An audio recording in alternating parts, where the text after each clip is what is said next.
하나님께서 오늘도 우리를 사랑하시고 축복하심을 믿으시기를 주님의 이름으로 축원합니다.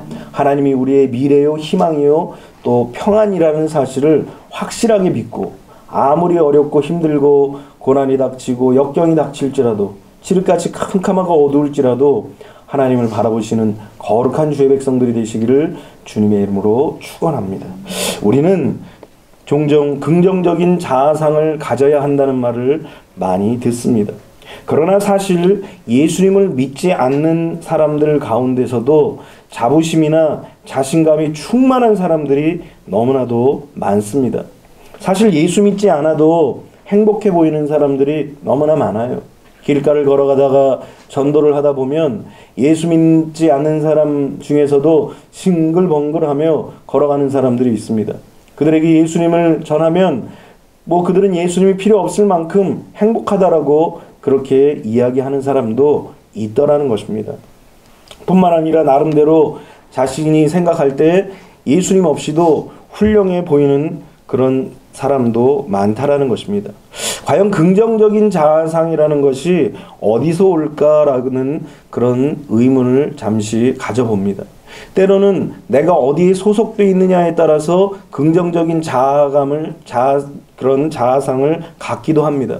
그래서 자기가 좋아하는 사람들, 자기가 좋아하는 정치적 그런 성향에 맞고 이념에 맞는 그런 정당에 가입하기도 합니다. 그러나 이것은 오히려 당파만 만들 뿐이라는 것입니다. 또 때로는 자신감과 자신감이 긍정적인 자아상을 만든다라고 그렇게 생각할 때도 있습니다. 그러나 오히려 이것은 교만만을 부추기는 거예요. 결국 자신 안에 내면 속에 있는 교만을 끄집어내는 그런 잘못된 결과가 생길 수도 있다라는 것입니다. 또 어떤 사람은 투철한 사명감으로 자기의 정체성을 찾는 사람도 있더라는 것입니다. 그런데 사실 다른 이념을 가진 사람, 또 심지어 이번에 우크라이나를 침공한 푸틴도 각자의 사명을 투철하게 갖고 있습니다. 그런 잘못된 투철한 사명감이 오히려 다른 나라에게 또 다른 사람에게 억압과 공포와 자유를 침해하는 그런 엄청난 일들을 초래하는 아집을 만들기도 하더라는 것입니다. 그러니까 단순히 긍정적인 자화상을 갖는다라는 것, 이것은 어찌 보면은 중요한 것이 아니라는 거예요. 내 살기 편하기 위해서 긍정적인 자화상을 가지려고 하는 사람들이 이 세상에는 더 많다라는 것입니다. 그래서 우리는 어떻게 하면은 하나님이 기뻐하시는 성경적인 그런 자아상을 만들어 갈 것인가, 이것을 우리는 고민하고 생각하고 기도해야 되는 것입니다. 그러니까 성경적인 자아상이라는 것은 다시 말하면 예수님을 닮은 자아상인 것입니다. 그래서 어떻게 하면은 성령의 사람이 될까? 어떻게 하면은 예수님을 닮고 예수님을 쫓아가는 그런 삶을 살까? 어떻게 하면 하나님의 형상을 닮은 자아상을 만들 것인가? 어떻게 하면 하나님께 영광 돌릴 수 있는 그런 자아상을 우리가 만들어낼 것인가? 이것이 바로 우리에게 있어서 가장 중요한 그런 삶의 질문이어야 한다는 것입니다. 그래서 오늘 성경의 본문에 그러나 내가 나된 것은 하나님의 은혜로 된 것이니 내게 주신 그의 은혜가 헛되지 아니하여 내가 모든 사도보다 더 많이 수고하였으나 내가 한 것이 아니요 오직 나와 함께 하신 하나님의 은혜로라 그랬어요. 사도 바울이 지금까지 달려왔던 그 삶의 여정을 돌아보니까 자기가 한 것이 아니었다라는 거예요. 자칫하면 우리는 자기 자신이 살아오면서 달려오면서 겪고 왔던 그런 모든 발자취가 자기 나름대로 세운 기념비가 되어서 세상 속에서 자기의 이름을 드러내고 싶어하는 그런 마음들이 있지만, 그러나 사도 바울에게는 결코 그런 마음이 없더라는 것입니다. 그래서 내가 한 것이 아니요 오직 나와 함께 하신 하나님의 은혜다라고 그렇게 이야기하고 있습니다. 이 은혜라는 또 다른 말이 어떤 의미냐면 덮는다라는 것이 있어요. 그러니까 하나님의 은혜라는 것이 무엇이냐면 우리는 연약하고 나약하고 보잘것없고 부족한데 하나님의 은혜가 그 모든 것을 덮어서 마치 내가 한 것인 양, 마치 내가 한 것으로 여길 수 있도록 하나님께서 나에게 여기까지 인도해 주셨다라는 거예요. 오늘 하나님께서 우리에게 원하시는 자아상이 바로 이러한 자아상인 것입니다. 하나님의 은혜를 알고 여기까지 인도하신 것이 나의 힘과 나의 능력이 아니라 하나님의 도우심과 하나님의 덮으심과 하나님의 은혜로 내가 여기 왔다라고 고백하는 것, 이것이 바로 예수님의 인격을 닮아가는 성경적인 자아상인 것입니다.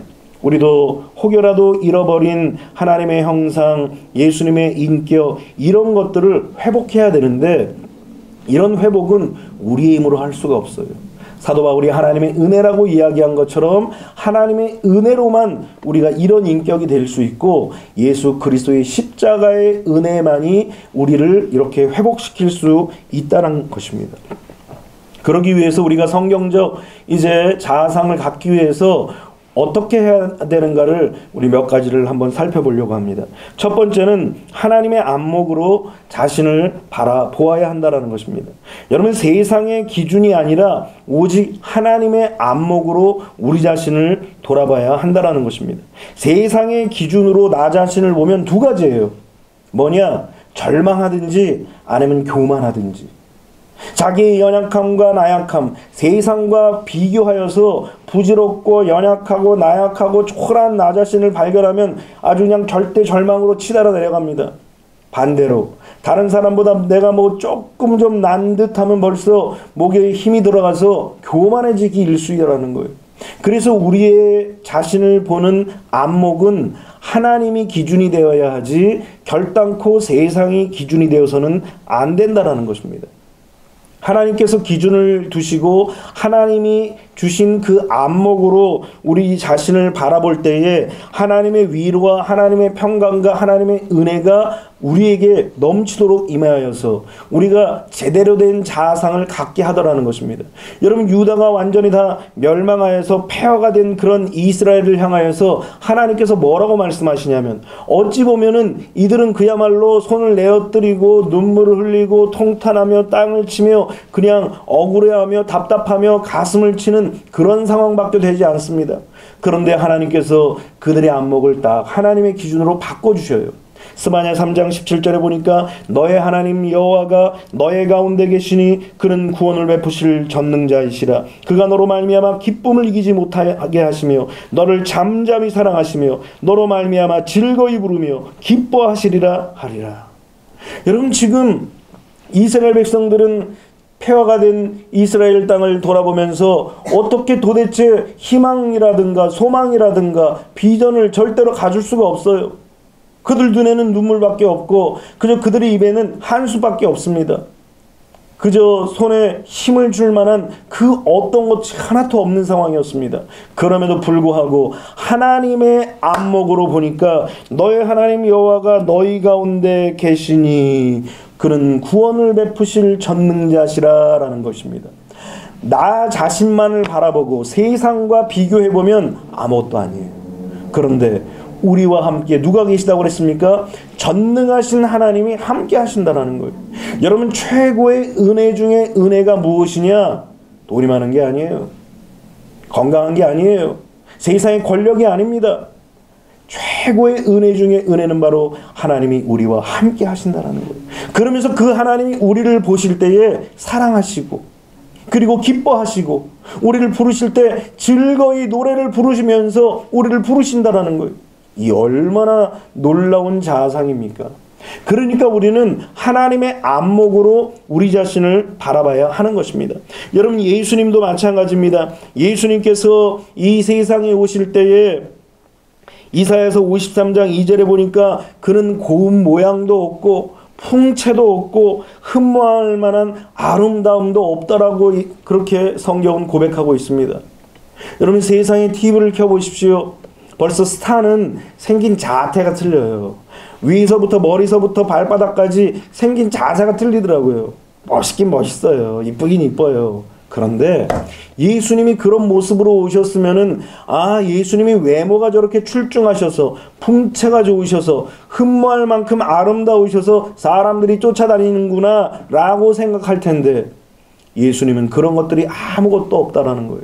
그럼에도 불구하고 마태복음 3장 17절에 보니까 하늘로부터 소리가 있어 말씀하시되 이는 내 사랑하는 아들이요 내 기뻐하는 자라 하시니라. 하나님은 하나님의 기준으로 우리를 보시는 거예요. 하나님은 하나님의 기준으로 인간이 된 예수님을 보시는 거예요. 그래서 우리는 세상과 비교하면서 우리를 평가해서는 안 돼요. 하나님의 기준으로, 하나님의 안목으로 오늘 우리 스스로를 바라보시기를 주님의 이름으로 축원합니다. 두 번째로 성경적인 자아상을 갖기 위해서는 하나님의 은혜에 감사하라는 것입니다. 여러분, 우리가 하나님의 우리에게 베풀어 주신 은혜에 감사할 줄 알아야 됩니다. 하나님의 은혜에 감사하라는 것은 무엇이냐면 환경의 노예가 되지 말라는 거예요. 외적인 기준으로 자신을 평가하지 말라는 거예요. 우리의 삶은 다 하나님이 덮어주셔서 우리는 덤으로 우리는 우리를 스스로를 여기면서 살아가는 것, 그것이 바로 하나님의 은혜라는 것입니다. 우리는 죄를 사함받을 수 있는 자격이 없어요. 그런데 마치 죄를 사해 주시고 마치 죄를 한 번도 짓지 않은 자로 여기시면서 죄와 상관없이 하나님을 선택하고 하나님을 따라갈 수 있는 그런 존재로 하나님께서 우리를 여기시고 만드셨다라는 거예요. 그래서 우리는 확신을 갖고 믿음으로 달려나가야 됩니다. 그래서 우리는 때로는 우리가 절망이 찾아오고 우리 현실을 바라볼 때에 안타깝고 우리 자신을 바라볼 때 답답한 그런 상황이 펼쳐 있을 때 주님의 은혜를 바라봐야 됩니다. 찬송에도 그런 찬송이 있잖아요. 날 사랑하심, 날 사랑하심, 날 사랑하심. 어디 써 있다고요? 성경에 써 있네. 나를 사랑한다라고 성경에 써 있다라는 거예요.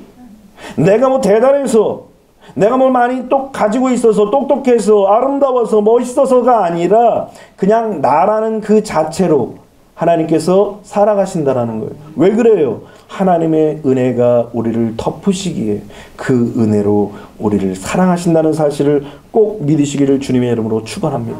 그래서 하나님의 은혜를 알고 자족할 줄도 알고 이제 사람들의 말이 나의 삶에 좌우되는 것이 아니라 하나님의 은혜가 나의 중심이 되어서 살아가는 삶, 그래서 모든 기준이 이제는 하나님이 되어야 한다는 거예요. 그래서 하나님께서는 때로는 우리를 모질게 훈련도 시키는 거예요. 때로는 척박한 곳으로 우리를 내밀어서 우리를 훈련도 시키는 거예요. 왜 그러느냐? 아하, 결국은 하나님의 은혜구나. 아, 하나님의 은혜가 나를 이렇게 사랑하시는구나. 이걸 깨닫게 하기 위해서 때로는 하나님께서 광야로, 황무지로 우리를 인도하시는 것입니다. 그러므로 이제는 오히려 세상에 좌지우지되는 것이 아니라, 사람들의 말에 좌지우지되는 것이 아니라, 환경에 좌지우지되는 것이 아니라 하나님의 은혜에 감사하시기를 주님의 이름으로 축원합니다. 고린도후서 2장 14절로 15절에 보니까 항상 우리를 그리스도 안에서 이기게 하시고 우리로 말미암아 각처에서 그리스도를 아는 냄새를 나타내시는 하나님께 감사하노라. 우리는 구원받은 자들에게나 망하는 자들에게나 하나님 앞에서 그리스도의 향기니. 우리를 냄새를 나게 하는데 어떤 냄새를 나게 하느냐? 그 전에, 예수님을 알기 전에는 어쩌면 똥냄새일 수도 있어요. 자기는 비싼 크리스찬 디올 향수인 줄 알지만 예수가 우리 안에 없으면 그것은 똥냄새예요. 그것은 음식물 버린 쓰레기 냄새예요. 그런데 예수 그리스도로 말미암아 우리를 냄새나게 하는데 어떤 냄새로 바뀌게 하느냐? 그리스도의 향기로 바뀌어진 거예요. 그것이 바로 하나님의 은혜라는 것입니다. 이렇게 하나님의 은혜가 우리에게 주어지니까 우리의 냄새가 향기로 바뀌어지면서 우리의 삶의 방향과 모습도 바뀌어졌다라는 거예요. 어떻게 바뀌어졌느냐? 4장 7절을 보니까 우리가 이 보배를 질그릇에 가졌으니 이는 심히 큰 능력은 하나님께 있고 우리에게 있지 아니함을 알게 함이라. 그러니까 우리에게 있는 그 능력은 나 자신에게 있는 것이 아니라는 거예요. 그리스도가 우리의 삶의 보배가 되어서 그 그리스도로 말미암아, 그 그리스도의 은혜로 말미암아 우리의 삶이 완전히 바뀌어졌다는 거예요. 그래서 우리가 사방으로 우겨쌈을 당하여도 쌓이지 아니하며 답답한 일을 당하여도 낙심하지 아니하며 박해를 받아도 버림받지 아니하며 거꾸로 때림을 당하여도 망하지 아니하고. 여러분, 사실 이렇게 성경에 나온 대로 사방으로 우겨쌈을 당하고 또 답답한 일을 당하고 박해를 당하고 그리고 거꾸로 땜을 당하는 것, 이걸 힘든 일입니다. 우리 다 인생을 살아가면서 최소한 한 번씩은 다 경험하지 않았습니까? 그런데 예수 밖에 있으면 그야말로 절단강산이에요. 그런데 예수 그리스도가 우리 안에 계심으로 말미암아 하나님의 은혜가 우리에게 오니까 우리의 자아상이 바뀌었어요. 그래서 세상이 우리를 짓밟고 우리를 억압하고 우리를 빼앗고 우리의 길을 막아서 지름까지 캄캄하게 어둡게 할지라도 성경은 우리에게 선포하고 계십니다. 결코 쌓이지 않고 낙심하지 않고 버림받지 않고 망하지 않는다라고 우리에게 선포하고 있습니다. 그 이유가 무엇입니까? 우리가 항상 예수의 죽음을 몸에 짊어짐은 예수의 생명이 또한 우리 몸에 나타나게 하려 함이라. 예수의 생명이 있으니까, 이 예수의 생명이라는 하나님의 놀라우신 은혜가 있으니까 절대로 환경에 굴하지 않는다라는 거예요. 되어지는 형편과 되어지는 상황에 굴하지 않는다라는 거예요. 이것이 바로 하나님께서 우리에게 말씀하시는 성경적인 자아상인 것입니다. 오늘 우리 모두가 이런 자아상을 갖게 되시기를 주님의 이름으로 축원합니다. 세 번째로 성경적인 자아상을 갖기 위해서는 자신에게 진실해야 한다는 것입니다. 여러분, 사기꾼의 뇌 구조는 정상인과 다르다는 것이에요. 그래서 그들은 항상 꿈꾸는 게, 모든 사람이 꿈을 꾸잖아요. 모든 사람이 다 비전을 갖습니다. 내일에 대한 희망을 갖는데 이 사기꾼들은 어떤 꿈과 비전과 희망을 갖느냐? 완전 범죄를 꿈꾼다라는 거예요.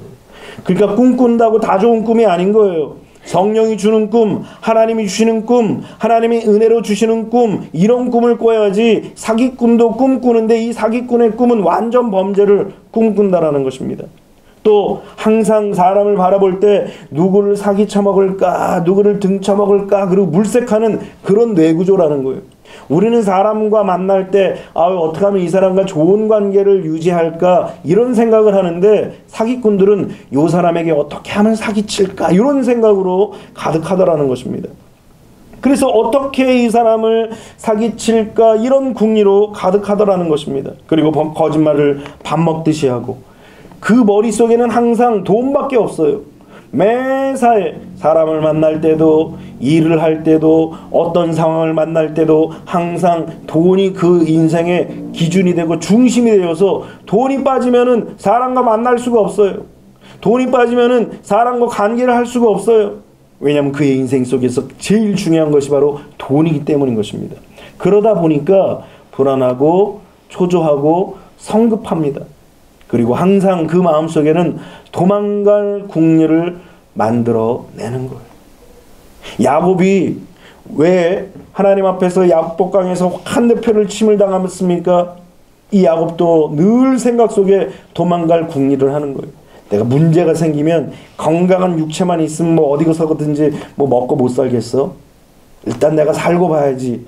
이러면서 도망갈 궁리를 하니까 하나님이 그 환도표를 쳐서 꼼짝도 못하게 하는 거예요.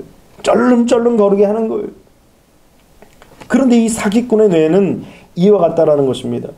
그런데 예수님의 자아상, 성경적인 자아상을 가진 사람의 모습은 어떻습니까? 진실하다라는 거예요. 시편 15편에 보면 여호와의 장막에 유할 자 누구 오니까, 그런 이제 시가 있습니다. 그리고 성전 안에 들어오면은 문지기가 이런 질문을 하는 거예요. 여호와의 성전에 들어가 유할 자가 누구 오니까, 그러면은 이제 성전에 들어오는 사람들이 답을 해야 되는데 그 첫 번째 답이 무엇이냐? 정직하게 행하고 공의를 일삼고 그리고 진실만을 말하는 것, 이런 자가 여호와의 성전에 유할 수 있는 자라는 거예요. 그러니까 하나님께서는 우리에게 정직과 공의와 진실을 우리에게 원하시는 것입니다. 그래서 우리가 회개할 때도 정직과 공의와 진실이 혹시 우리에게 결여된 것은 없는가? 어떤 사건과 어떤 일들을 통하여서 내가 혹시 정직과 진실과 공의를 버리는 일들은 행하지 않았나? 우린 날마다 우리 자신을 돌아보며 회개해야 하는 것입니다. 그래서 우리 자신이 있는 모습 그대로 하나님 앞에 나아가야 한다는 것입니다. 그래서 하나님과 사람 앞에 가면을 쓰고 있으면 안 돼요. 가면을 벗어야 돼요. 우리는 위선을 행해서는 안 된다라는 것입니다. 그래서 왜 우리 TV에 보면은 가면 쓰고 그 노래 부르는 거 있잖아요. 지금도 하는지 모르겠지만 가면 쓰고 노래를 부르니까 더 잘해요. 왜 그렇습니까? 자신을 감추고 노래를 하니까 더 활달하고 더 이제 잘할 수 있다라는 거예요. 어찌 보면 그것도 하나의 위선일 수 있다라는 거예요. 있는 모습 우리 자신을 드러내 보여야 되는데 자기 자신을 감추고 나니까 뭐 개그맨인데도 개그맨답지 않게 노래를 잘 부르는 거예요. 사람들도 기대감을 갖는 거예요. 그러니까 세상의 모습이 자꾸 가면을 쓰도록 만들고 가면을 쓰게 하는 거예요. 위선적인 삶을 살도록 자꾸 만드는 거예요. 자기를 포장해야 사람들이 좋아하다 보니까 자꾸 가면을 쓰는 거예요. 거짓된 삶을 살게 된다는 것입니다. 그런데 그렇다고 해서 그냥 나는 생겨먹은 게 이러니까 그냥 이대로 산다, 뭐 그런 것도 잘못된 거예요. 이것도 마귀적인 것이죠. 우리는 자신의 장단점을 솔직히 알고, 그리고 내 삶 속에서 내가 장점이 이거고 내가 단점이 이것인데 장점을 부각시키고 약점은 다른 사람의 장점으로 보완할 수 있는 그런 진실하고 진솔된 삶을 하나님의 사람들은 살아야 되는 것입니다. 그래서 하나님께서 장점도 주셨고 단점도 주시는 거예요. 하나님이 아담을 만드시고 아담의 갈비뼈를 띄어서 하와에게 주시면서 그것을 통하여서 재료를 삼아 만드신 거예요. 그러니까 아담의 부족한 것을 하와가 채우도록 하신 거예요. 그래서 아담은 하와를 보며 내 뼈 중에 뼈요 살 중에 살이라고 그렇게 고백할 수 있었던 것입니다. 서로가 서로를 보완하며 살아갈 수 있도록 만드셨다라는 거예요. 그런 삶을 살려면 우리는 진솔하고 진실된 삶을 살아야 하는 것입니다. 그런데 왜 이렇게 사람들이 진실하기가 어려운가? 두 가지 이유 때문에 그래요. 하나는 열등감이 있어요. 사람들에게는 외모적인 열등감도 있고 학력적인 열등감도 있고 또 삶 속에 소유에 대한 그런 열등감이 있어서 이런 열등감을 가진 사람들이 결코 진실할 수가 없어요. 자기의 열등한 것들을 고백하면서 노력하고 애쓰고 연습하는 것이 아니라 이것을 자꾸 다른 것으로 감추려고 그러는 거예요.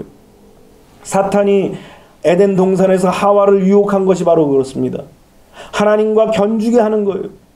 야, 하나님이 너 이 선악과를 먹으면 하나님처럼 눈이 밝아지게 하기 위해서 너희들이 그럴까 싶어서 먹지 못하게 하는 것이다. 그러면서 하와의 그 마음을 자극하는 거예요. 또 두 번째로 이렇게 탐심을 주는 거예요. 열등감과 이 탐심은 어찌 보면 같이 오는 거예요. 열등감이 있기 때문에 탐심을 갖는 것이고 탐심을 갖는 자는 반드시 그 속에 열등감이 있더라는 거예요. 그래서 세상을 탐하는 사람들은 오히려 열등감이 있는 사람들이에요. 열등감이 있는 사람들은 탐심과 정욕을 쫓아 살아가기 때문인 것입니다. 오늘 그래서 이러한 것들은 바로 잘못된 자아상에서 생기는 그러한 결과예요. 우리가 하나님 앞에 말씀을 듣고 기도하는 이유는 무엇이냐?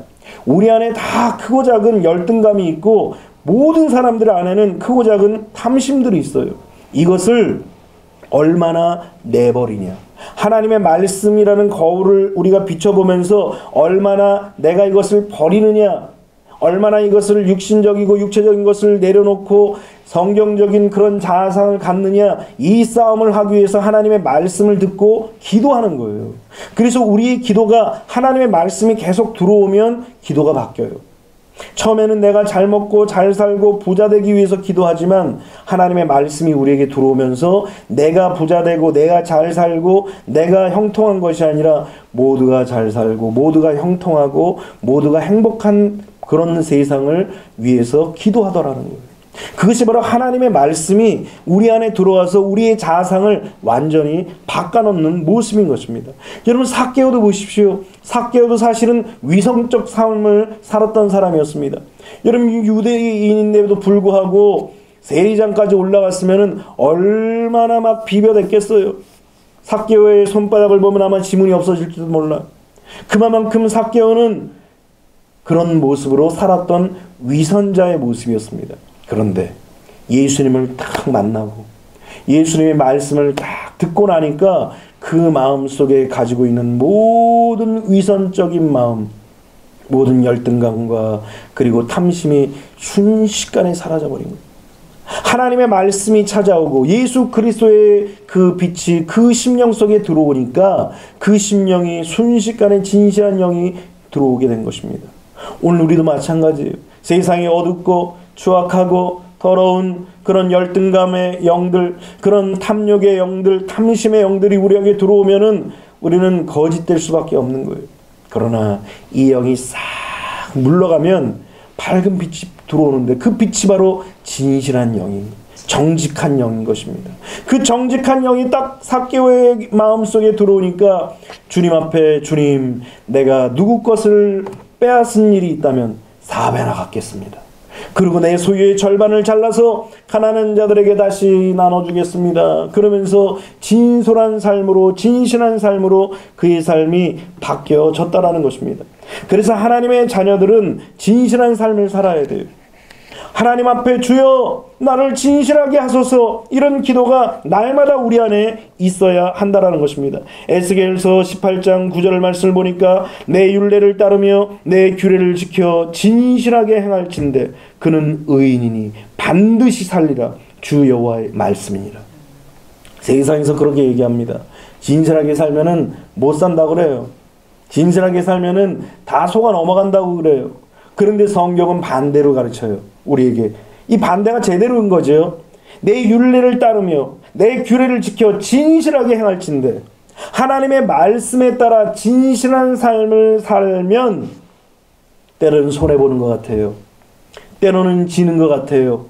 때로는 짓밟히는 것 같아요. 그러나 그런 자를 하나님께서 의인이라고 말씀하시면서 반드시 살릴 것이라고 하나님은 약속하신 거예요.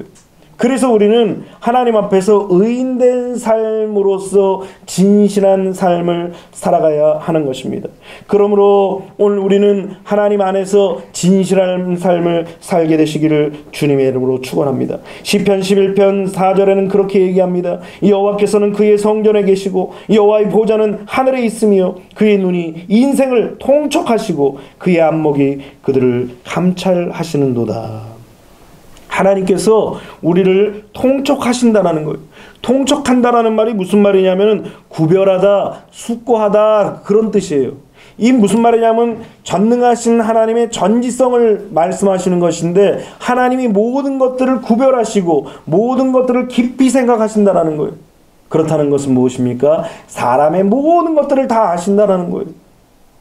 그래서 깊이 살피시고 돌아봐 달라고, 통촉하여 달라고 하는 이 말이 오늘 성경이 우리에게 가르쳐 주면서 그의 안목이 그들을 감찰하신다라고 얘기하시는 거예요. 하나님은 우리의 내면과 우리의 모든 것들을 다 살피시고 다 아신다라는 거예요.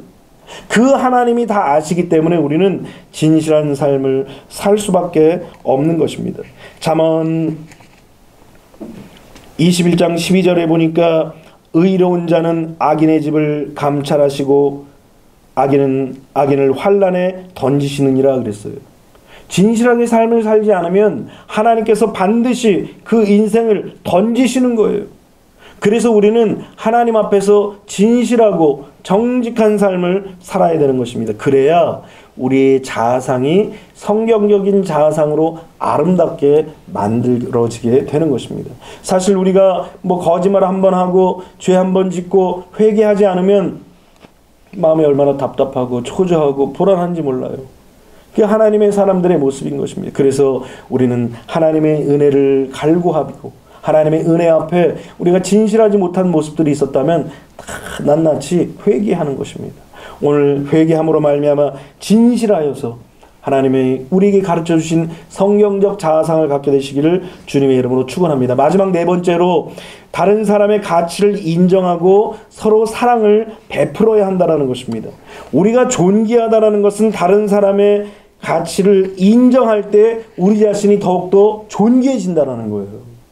무슨 얘기인지 아시죠? 내가 다른 사람을 높여주면 내 자신도 같이 덩달아 높여진다는 것입니다.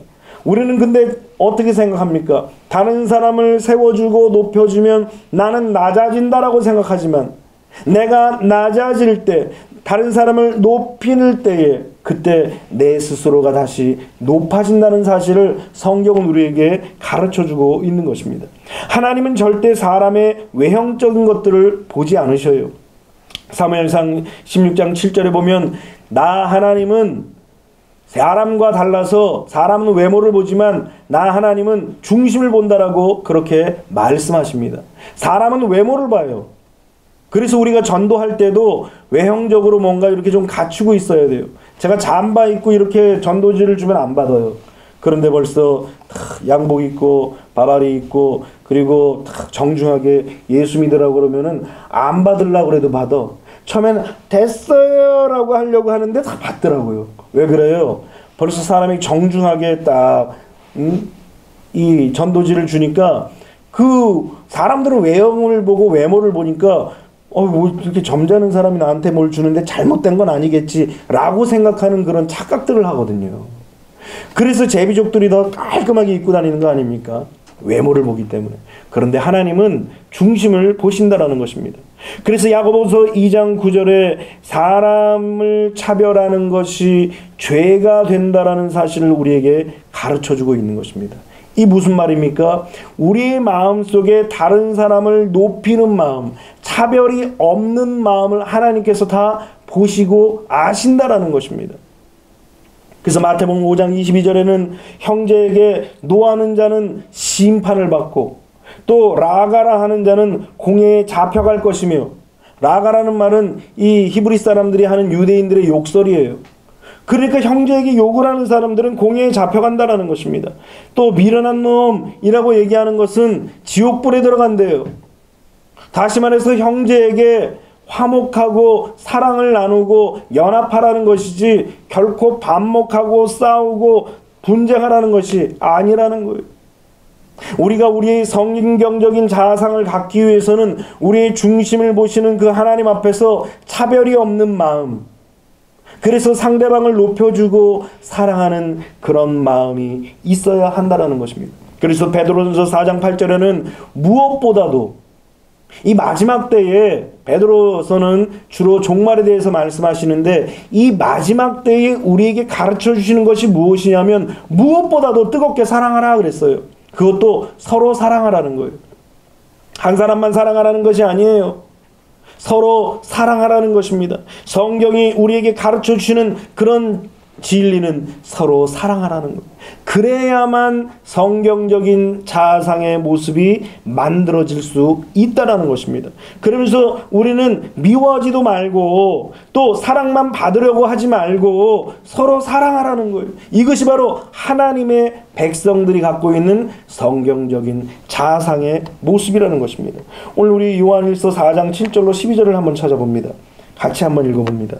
요한일서 4장 7절로 12절, 신약성경 392면 요한일서 4장 7절로 12절 우리 같이 읽어봅니다. 시작. 사랑하는 자들아, 우리가 서로 사랑하자. 사랑은 하나님께 속한 것이니 사랑하는 자마다 하나님으로부터 나서 하나님을 알고 사랑하지 아니하는 자는 하나님을 알지 못하나니 이는 하나님은 사랑이심이라. 하나님의 사랑이 우리에게 이렇게 나타난 바 되었으니 하나님이 자기의 독생자를 세상에 보내심은 그로 말미암아 우리를 살리려 하심이라. 사랑은 여기 있으니 우리가 하나님을 사랑한 것이 아니요 하나님이 우리를 사랑하사 우리 죄를 속하기 위하여 화목제물로 그 아들을 보내셨습니다. 사랑하는 자들아, 하나님이 이같이 우리를 사랑하셨은즉 우리도 서로 사랑하는 것이 마땅하도다. 어느 때나 하나님을 본 사람이 없으되 만일 우리가 서로 사랑하면 하나님이 우리 안에 거하시고 그의 사랑이 우리 안에 온전히 이루어지느니라. 아멘. 사랑하는 것, 서로 사랑하는 것, 그것이 바로 하나님이 이 세상 속에 나타나시는 모습이라는 거예요. 우리를 통하여서 하나님의 모습이 드러난다는 거예요. 그래서 성경은 믿음과 소망과 사랑, 이 세 가지는 항상 있을 것인데 그 중에 제일은 사랑이다라고 우리에게 말씀하시는 것입니다. 왜냐? 그 사랑을 통하여서 하나님이 살아계심을 나타내고 있기 때문인 것입니다. 오늘 우리 성경적인 자아상을 갖고 있는 사람은 그래서 이제 다른 사람과 함께 서로 사랑을 베푸는 모습이 되어야 합니다. 나도 사랑받고 또 나도 사랑하고, 사랑받기 위해서는 사랑을 하고, 사랑하면 또 사랑을 결국은 받게 되는 것입니다. 그러므로 성경적인 자아상을 갖기 위해서 우리가 서로 사랑하는 거룩한 주의 백성들이 다 되시기를 주님의 이름으로 축원합니다. 하나님은 우리를 그냥 세상의 발길에 차이는 그런 돌멩이처럼 만들지 않으셨습니다. 우리를 존귀하고 귀하고 아름답게 만드셨어요. 이런 성경적 자아상을 가지고 이제 세상에 풍파가 닥쳐올지라도 오직 주님 바라보며 끝까지 승리하는 거룩한 주의 백성들이 다 되시기를 주님의 이름으로 축원합니다. 기도하겠습니다.